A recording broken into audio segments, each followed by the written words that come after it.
What's he doing me. here? At least I can count on man? Darren to be here on Thursdays and Fridays with me. Thank you. I got your back, Molly. Thank you. Why do we have a cowboy on the set? I don't understand. A champion cowboy, That's right. Stephen A. Three Smith. rings. 3 rings. 3 rings.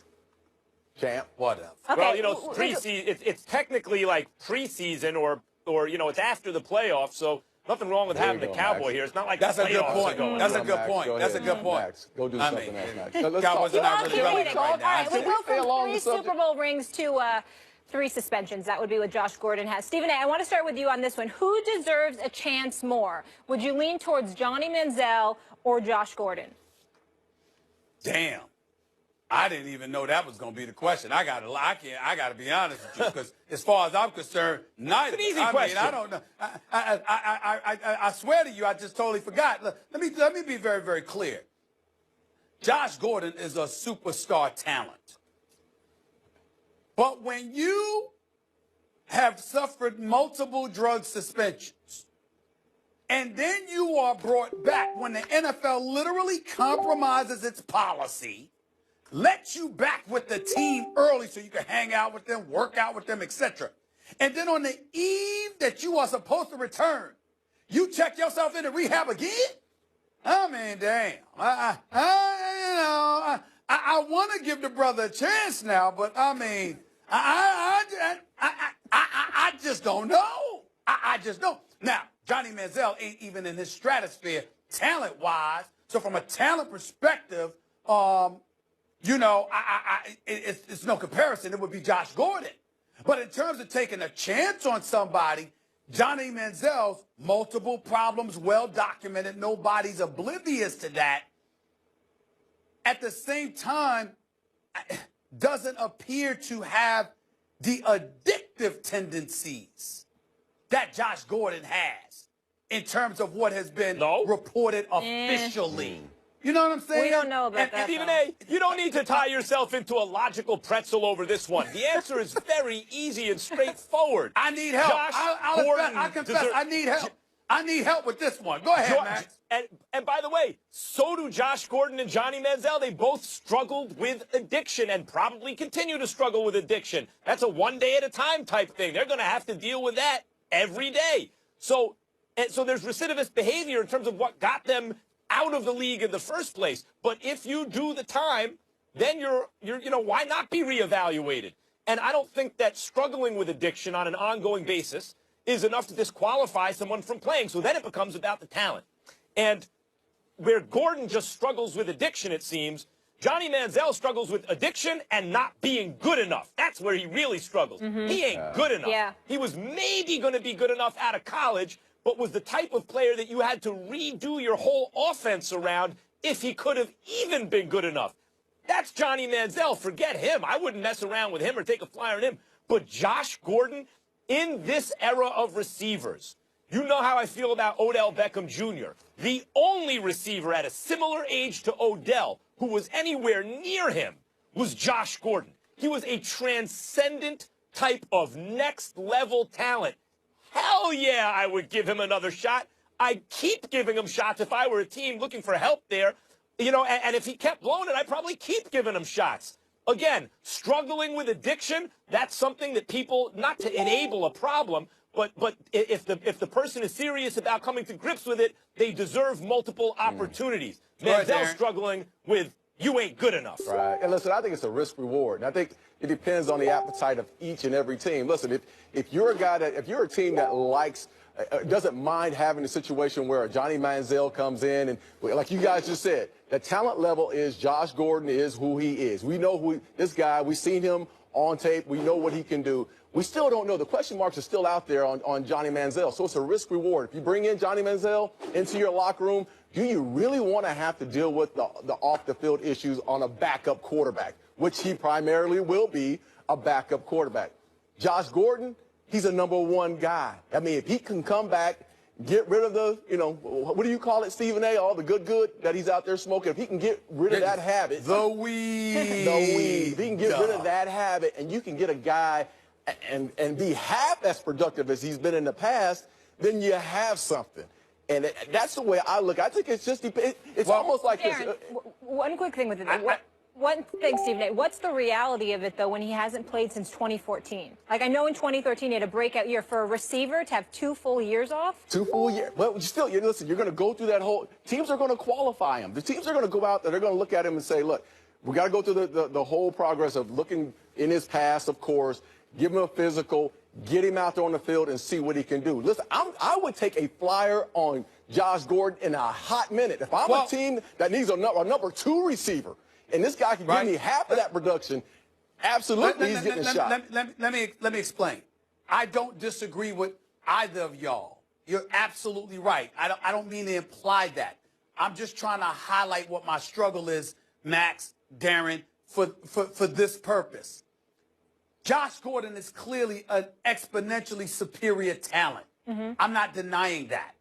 What I am saying is, even though Johnny Manziel has addiction problems, it is something that we surmise based on his reported behavior, not multiple suspensions. He had a domestic violence incident. That was a problem. He had alcohol in college. That was an issue. He had this party tendencies because he comes from an affluent background, having nothing to lose. It's all a game. It ain't necessarily a priority. So he was perceived, fairly or not, he was perceived as an individual living fast and loose because he could afford to.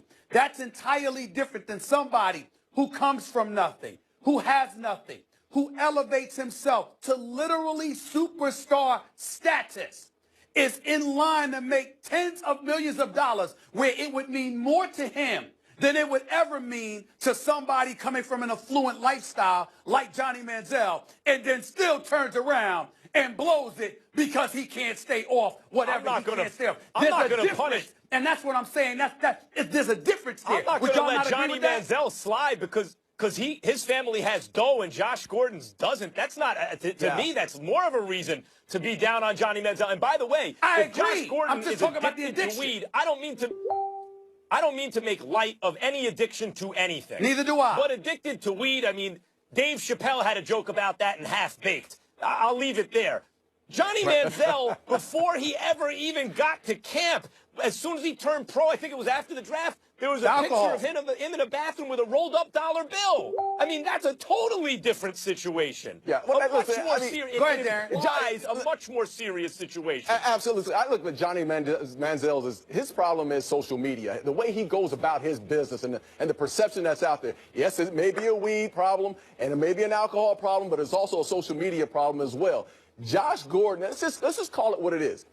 Every team out there is going to have a quarterback guru, a quarterback coach that says, we can fix Johnny Manziel's problem if I can get my hands on him. He may get a second or third shot. Absolutely. But I can look at all 32 teams. You better believe when Josh Gordon reinstates himself, that's today, am I right, Molly? When he reinstates himself today, there will be 32 teams who will take a look at Josh Gordon because of the upside that he brings. Please allow me to close this segment by saying this. All I'm trying to say is there is a vast difference between somebody who lives fast and loose because it's like they have nothing to lose, and somebody who has everything to lose and can't help themselves. I know Josh Gordon's on another level. Fair. Johnny Manziel doesn't even deserve to be mentioned in the same breath. But that was my issue here. I get what the you're debate saying. there. A different hunger there. And speaking of second chances in the Browns, Hugh Jackson currently trending on Twitter because he's saying they won't pursue Colin Kaepernick despite heavy interest last year. Darren, always good to see you. Thank you, Mom. Fortunately, you have to go. Coming up, Isaiah Thomas, we'll see you on NFL Live, led the C's to a big win over Kyrie Irving in the East leading Cavs. Did last night prove he's the better. And LeBron and Tristan Thompson and Kevin Love. I understand the styles matchup argument, but we just saw the Warriors, as I mentioned yesterday, go across the country for the second of back-to-backs.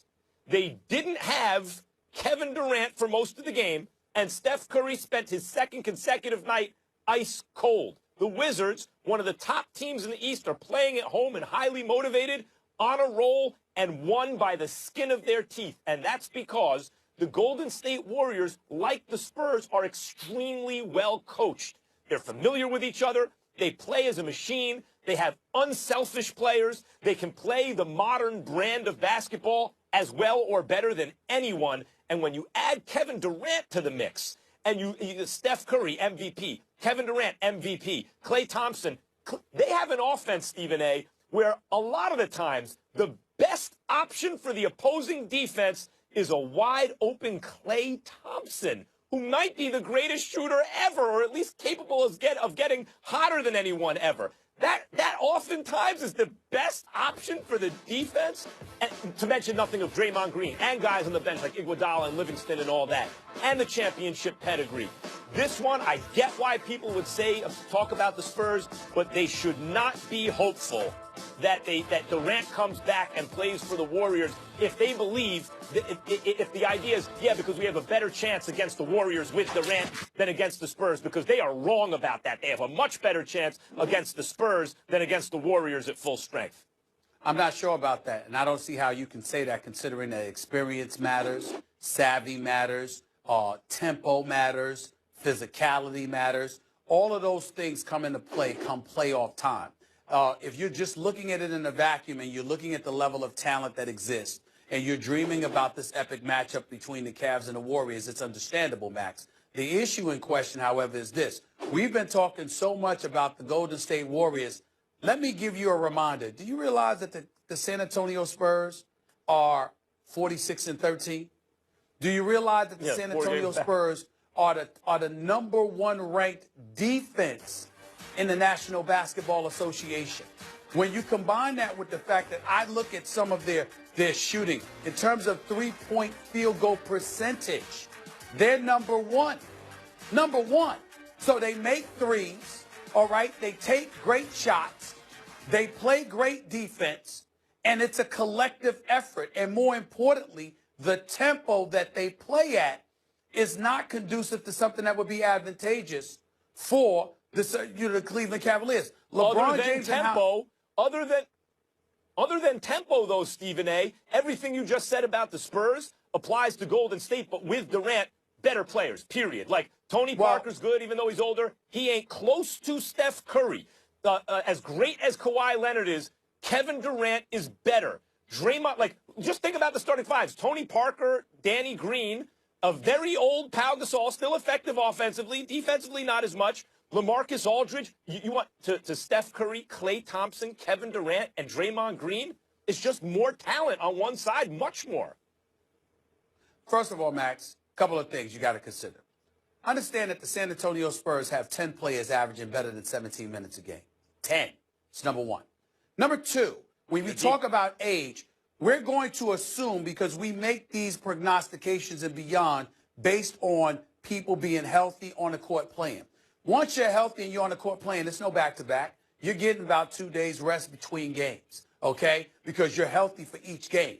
So I don't want to hear anything about age, because at that particular juncture, when you're rested enough to perform, it comes down to your skill, not just physically, but mentally, schematically. All of those things factor into the equation.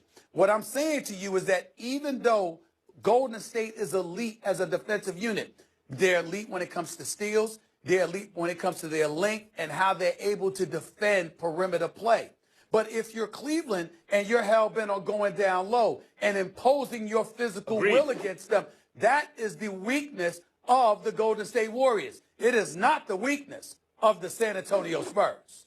That's what I'm saying. By the way, just remember the playoffs the last couple of years. San Antonio looked like a well-oiled machine early, and then a younger, more athletic team ran them out of the building a couple times. I mean, that's how they got bounced recently. I don't see fundamentally, at least in terms of their starting five, how it's going to be any different. You're right about that, but that's always against a Western Conference foe. Never in the finals has San Antonio got run out of the gym. Stephen, I'm just so grateful that you're optimistic about these enough. matchups in the West and the NBA. This is a good thing. Ain't it special? Because a Ain't happy it special, Molly? Stephen A is a happy Molly I gotta Carroll. admit, I gotta admit, I'm starting to feel the NBA fever now, Max. I'm starting to feel the NBA fever. Things are turning around. We're feeling good about it. On that note, gentlemen, let's leave it there because we need to talk about a few NFL items. Coming up next, the Patriots are looking like they're going to keep Jimmy Garoppolo after all. Could he be the Aaron Rodgers to Tom Brady's Brett Favre? Plus, could the former bad